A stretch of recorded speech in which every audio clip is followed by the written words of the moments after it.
Ranch home fans, listen up. Now, if you've been frustrated by tiny lots and strict HOAs, I've got some great news. Imagine this, a ranch home on a full acre of land, Hardie board and stone exteriors, no HOA rules to worry about, and just $1,000 down to make it yours. Plus, no closing costs. They're all paid for you when you work with one of their preferred lenders. This is what you'll find here at McNeely Farms. Adams Homes is building 52 homes. Lot sizes average about 1 acre, but some may be up to 3 acres. So there's plenty of room between homes and out back. You don't have to build a ranch home here. Adams offers 1.5 and 2-story plans as well. All homes run from 2,100 to 3,600 square feet. Home prices range from the mid-400,000s to the mid-500,000s. Now, their on-site model here, it's called the 3327. That's because it's 3,327 square feet. And it's a ranch and a half plan. So you get an extra bedroom, bath, and a huge bonus room upstairs, in addition to the 3 bedrooms and a flex room on the main level. Plus, it has a 3-car garage and a covered patio. Now, this home will run you $533,400. So let's see what you get for your money.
This community is located just over the Mooresville line in Mount Ulla, North Carolina.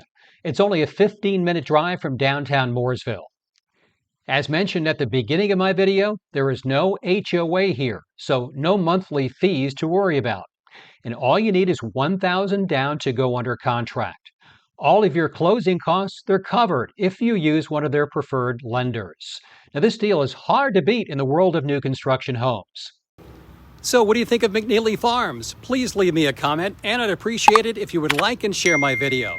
And don't forget to subscribe to my channel so you don't miss my next new construction tour. I'm always here to help you with your real estate needs. Thanks for watching, and I'll see you next time. Remember, the person that works in the model home represents the builder, not you. That's where I come in. I'm here to help you and look out for your best interests.